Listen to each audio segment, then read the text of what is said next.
be doing for our last project is kind of an extension of what we did the first time with the mixed media sculptures. So what you're going to be doing, you will draw a card from me, and based on that card you will get an artist and 2 descriptive words.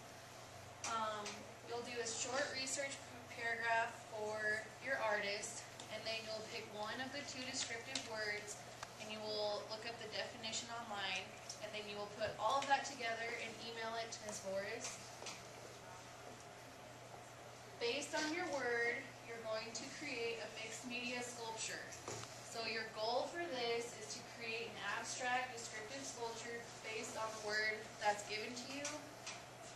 If it doesn't stand on its own, we will figure out a base for it, because some of the words might lead to crazy, wild things. So if you need to paint your piece, you can ask me or Ms. Horace. That way we can figure something out. A few examples that I have.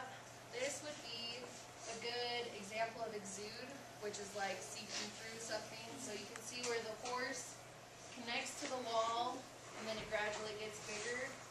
This is actually created with plastic kitchen utensils. So there's a better picture. Another example of exude. This is all wire and bolts all wrapped up together. This is another mixed media sculpture.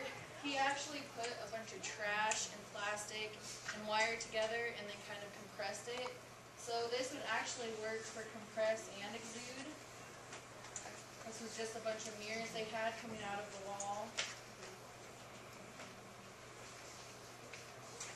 And then we have compress. This is actually a huge sculpture, but I thought it was a really good example. Once again, we have this one because you can tell by the way he put all of his pieces together, how he wrapped it up. I think that would be a great example of compress. Disintegrate is another word that we're going to do.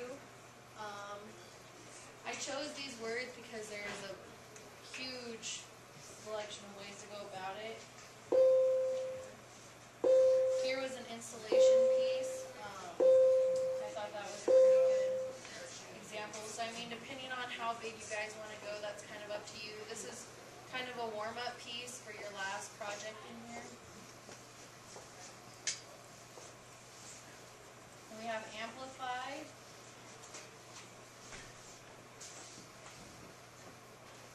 This was made out of different pieces of wood.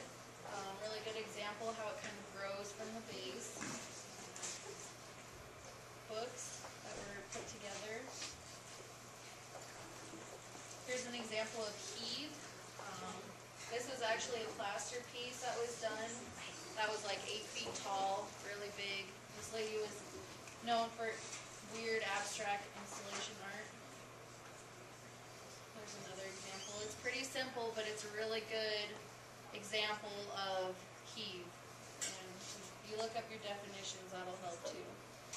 So that's all I have for examples. So if you guys want to come up, you can draw a card from me, and then I'll give you your artist and your descriptive word, and then you can work on that at the end of class, and then we'll just follow up on Monday and actually start your sculptures.